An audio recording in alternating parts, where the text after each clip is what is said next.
Hej alle sammen. Velkommen til mængdeberegninger 3, hvor vi kommer til at arbejde med idealgasligningen her i dag, og vi fortsætter i vores samme eksempel, som vi havde under mængdeberegninger 1 og 2. Under mængdeberegninger 1 og 2, så havde vi en situation, hvor vi beskæftigede os med 150 ml 100% etanol. Og vi har fået nogle forskellige resultater ud fra mængdeberegninger 1 og mængdeberegninger 2 videoen. Vi fandt blandt andet også ud af reaktionsligningen og reaktionsskemaet i forhold til afstemningen af det, og i forhold til de mængder af mol og stofmængder, som indgik i den her reaktionsligning. Spørgsmålet i den her mængdeberegning, den går så på, hvor mange liter CO2 dannes ved denne forbrændingsreaktion. Altså hvor mange liter CO2 dannes herover på produktsiden ved denne her forbrændingsreaktion. Og til det, der skal vi bruge vores idealgasligning. Men lige først så ser vi sådan på omgivelserne til den her situation. Og vi siger, at vi forbrænder den her mængde etanol på en varm sommerdag. Lad os gøre det. Så der er 29 grader nede i kemilokalet, og det er sommer, så det er højtryk, så der er et omgivende tryk på 1032 mm kviksølv, hvilket er den typiske måde, som man angiver tryk på i forhold til vejret i Danmark. Så der skal lige laves et par omregninger. Vi ved sådan rent standardmæssigt, at en standardtemperatur, et standardtryk, der er standardtrykket, det er 760 ml kviksølv.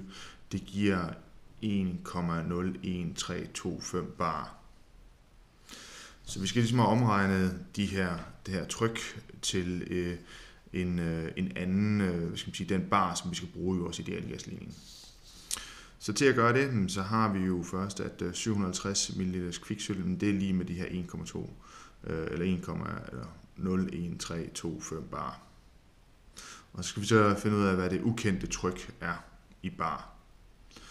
Så det er lige at stille en enkelt lille ligning op, gange bar over på den anden side, og så får vi, at trykket i den her situation, altså omregnet bar, det er de her 1,01325 bar gange 1032 ml kviksølv divideret med 760 ml kviksølv. Det vil sige, kviksølv går ud med hinanden, så det er bare en faktor.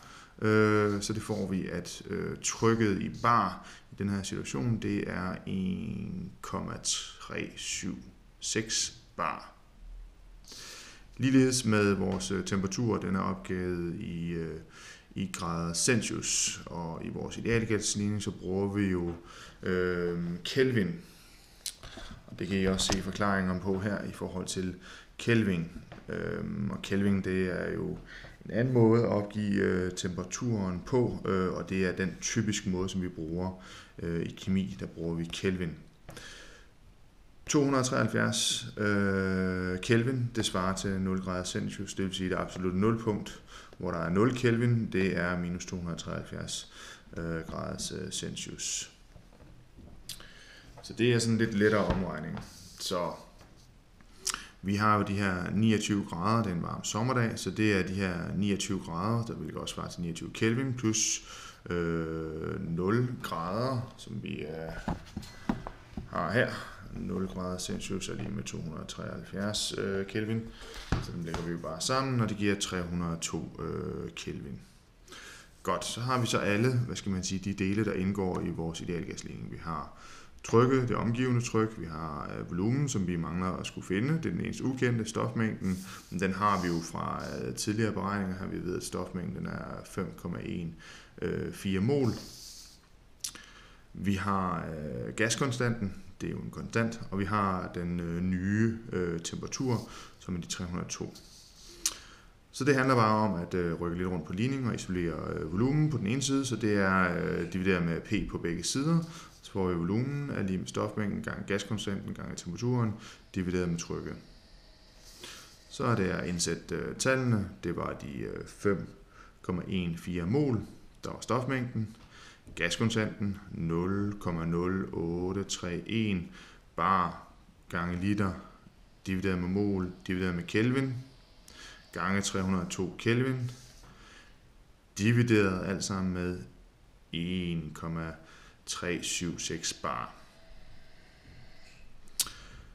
I forhold til enhederne, så kan vi se, at mol, det går ud med mol, altså mol, det kommer herop, så går de ud med hinanden.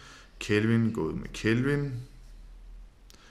Bar, nu er der ikke noget nede i nævneren her, så det er bare, hvad skal man sige, tælleren der er tilbage. Og bar går ud med bar, ergo så får vi liter tilbage. Så det er bare gange i en parentes og dividere med det her, får vi, at det giver 93,75 liter CO2, som dannes ved denne her forbrændingsreaktion. Det er jo lidt om idealgasledningen, og hvis man har yderligere brug for at læse om idealgasledningen, så vil jeg anbefale, at man slår op på side 96 og 97 i jeres bog.